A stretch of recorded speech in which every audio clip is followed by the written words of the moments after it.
you came here as a transfer that, people didn't know a whole lot about, and now you're officially in the record books at Marquette basketball. Like, what's that mean to you? Yeah, I'm just grateful. I mean, it's been a long journey in basketball, and everything that I've been through leading up to this point has brought me here. And I'm grateful for the Marquette community.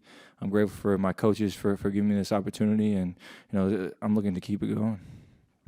You've come close before. You had those 15 assists against Georgetown. Were you watching the scoreboard? Did you know where you're at? Like, I always take us know. through that. No, it's right up there. I mean, if I pass it and then if I it's a potential assist, I'll run back on defense. But I give it a glance up there, see if I got it. But no, I think I had 13 at halftime. I had like 10 with like 8 minutes to go. So, I mean, it's not like I was out there hunting for it, but it just happened to occur. So. After you got it, you turned around and high-fived Cam. Did you know that it was also the moment he got his career high in points when you broke that record? Yeah, I didn't know that. Somebody told me that actually on the bench. So that's a pretty special moment. And he told me, he said, "You passing me, I'm getting it for you." So I mean, that's my guy though. He plays the game with so much joy, and you can see it. He hit that shot. He's running back. He falls on the ground. It's just a special moment.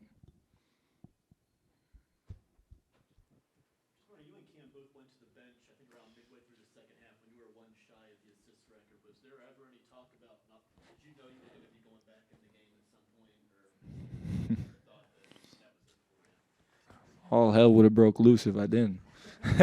Nah, he knows. I mean, Coach Smart's good. He's a player's coach. He really loves us, and in a game like that, where obviously you want to have your focus on the main thing, but when you're fortunate enough to have a lead like that, you can maybe let other things creep in on your mind. And I had said something to him before. He should have left me in for 20, but he's good about it. I really appreciate him for even giving me the opportunity to do that.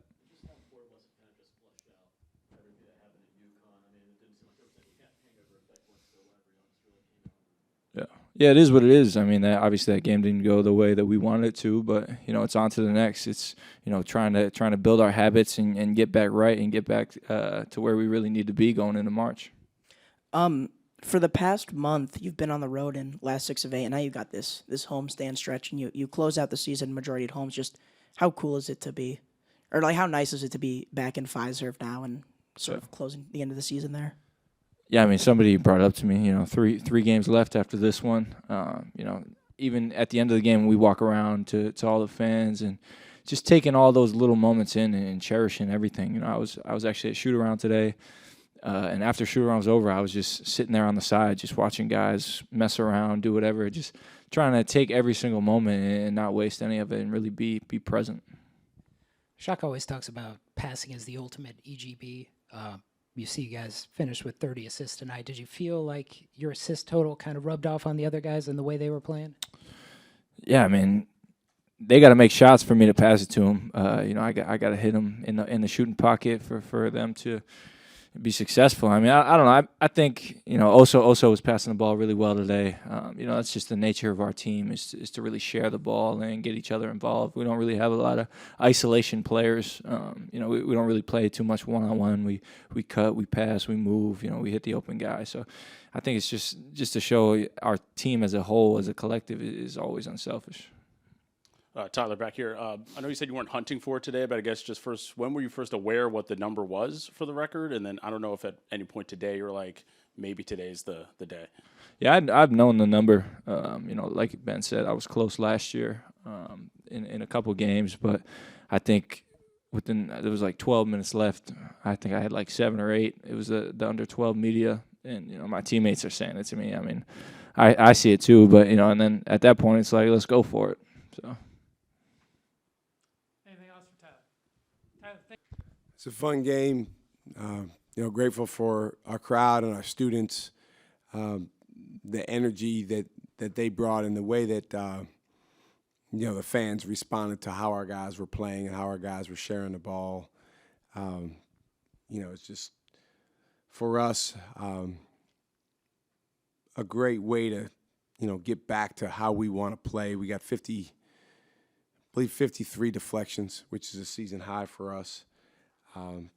Tyler's passing was phenomenal. Oso's passing was phenomenal. Cam Jones, I told him in front of the whole team at shoot-around, I said, I don't care if you go for 0 for 10. You're going to come out here, you're going to have the right spirit, you're going to have the right energy. And knowing that when his spirit and energy is right, he shoots the heck out of the ball and plays really, really well. And I thought, his approach was terrific. Stevie Mitchell deserves a lot of credit for what he did defensively. Chico Carter's a good player, and he's a high-volume player. So those guys, you got to try to make them inefficient. Stevie held him for 3 for 16 from the field, which is huge. You always talk about passing as the ultimate EGB. What's it mean for you just to see Tyler get a piece of history with those 18 assists? Well, when I played in college, I used to put a dime up on the wall every time I got an assist.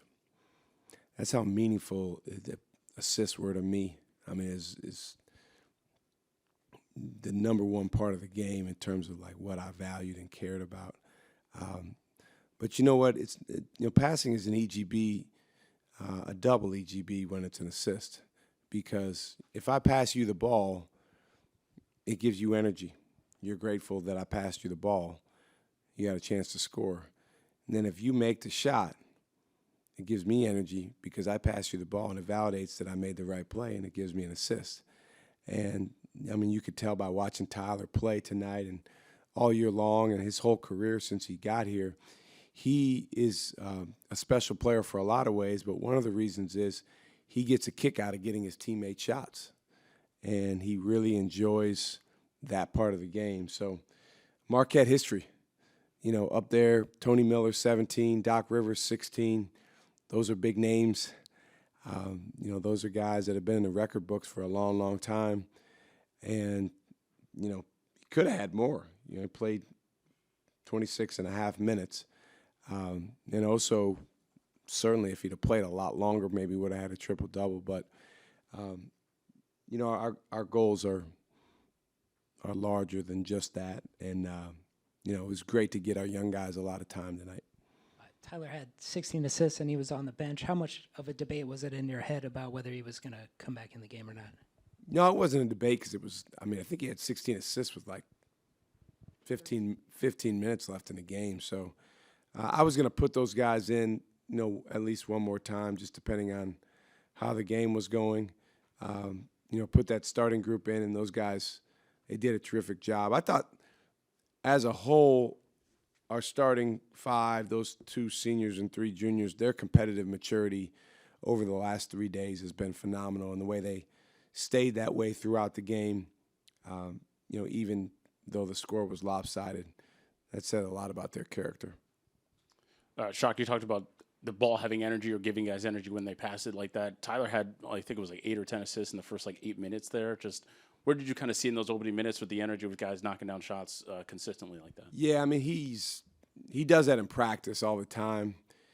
We talk about playing with speed and pace, and he did both of those things. I mean, he's getting the ball down the floor fast. We had an early basket.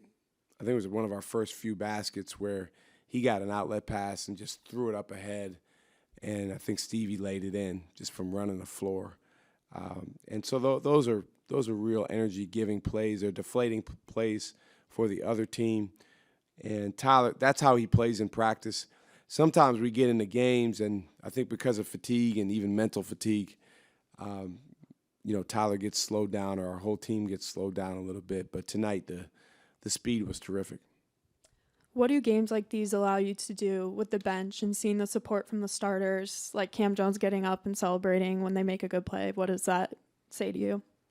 Yeah, our guys are great about that. Our guys do a terrific job supporting one another. Those 5 starters plus Chase, Ben to some extent, they play a lot of minutes, and while they're in the game, they're being supported by the rest of the guys on the bench. And so when those young guys get in the game, plus our walk-ons, I think the support that our starters and our older guys give them is huge. Our freshmen got a lot of time, almost 16 minutes for Trey Norman, Zay Lowry, 13 minutes, Al, 8.5 minutes. those guys literally every minute that they can get in a real college game is extremely valuable. And I see those guys making a lot of strides. Trey had a couple really, really nice drives, and Al had a nice finish. So it's great to have him out there. The way this game was in the schedule, I mean, you're coming off a really bad loss, and you're playing a team that's really struggling. It would have been easy to kind of maybe be a hangover effect or come out a little soft. I mean, could you tell early on practice leading up to this game that they were ready for this and this kind of start would happen? Absolutely. Our guys are really high character, so I don't really worry about them overlooking another team. Our vulnerability is more on the other side, that we've got to make sure we get to a point of acceptance of whatever just happened, because since it already happened, we can't change it. But yeah, our guys in practice, we changed up practice significantly. What's today? Wednesday. On Monday, we did a drill in practice. I haven't done this in about 4 or 5 years, where it was transition defense, and there was no basketball, and there was no offense. So it's 5 guys sprinting back in transition, talking, pointing, playing like imaginary defense. And they did great. I mean, the guys were really, really bought into it. And so I showed them one of the clips today. I said, that would be really insane for you to have that level of intentionality when there's no basketball or no offense, and then not do that in the game. So I think they got the point. It was in a couple of minutes into the game, it was seeming that it was going to be all Marquette. What was kind of said in the locker room before the game? Like, what was the mentality and the theme? And then at halftime, when it was such a big lead, you were leading by 30 points. How did you just kind of ground the team and let them stay composed? Yeah, most of what was said in the locker room was said by the players, and not the coaches. In fact, when I went in to talk to the team the last time before we came out on the floor, those guys were in the middle of telling each other what they needed from each other, which is a big emphasis from me. So Oso was saying, hey, Stevie, I need you to do this. Jop was saying, Trey, I need you to do this. And so I just walked in and just listened and kind of let them, keep talking. There was a real seriousness coming into the game. We really believe in respecting our opponent, no matter who it is, and respecting what goes into winning. And so those guys were the same way at halftime. I mean, they were obviously excited by the way we closed the first half and that we shot the ball so well and played well on the offensive end. But they knew we had 20 more minutes, and they wanted to take a mature approach. Next game, the team that made the 1974 NCAA final is going to be honored. What's it like for you just to learn about the history of Marquette and develop relationships with Bo and Earl and Lloyd and all those cats? Yeah, it's pretty cool. I mean, it's kind of hard to imagine that it's been 50 years since that team, competed and made it to the championship game. Just some iconic Marquette legends on that team. Grateful for the fact that a lot of those guys are going to be able to be here. I mean, I don't think any of us take that for granted, that 50 years, that's a lot of time. And, most of that team will be here on Sunday. Al's teams, there's so much to learn from those guys. Earl Tatum was in the building yesterday at the Al McGuire Center, and he grabbed me and he said, tell the guys they got to run back, on defense. And he kind of like was scolding me. I said, I know. But incredible respect for those guys. There's a humility that they have that comes from what they did, which, might seem counterintuitive, but I think sometimes when you go do something special, it actually allows you to gain humility because you realize how hard it is to do and that it doesn't just happen. And it's so much fun to hear their stories and learn about them. So I'm glad that we're able to honor that team, and hopefully that we can really, really honor them by playing well.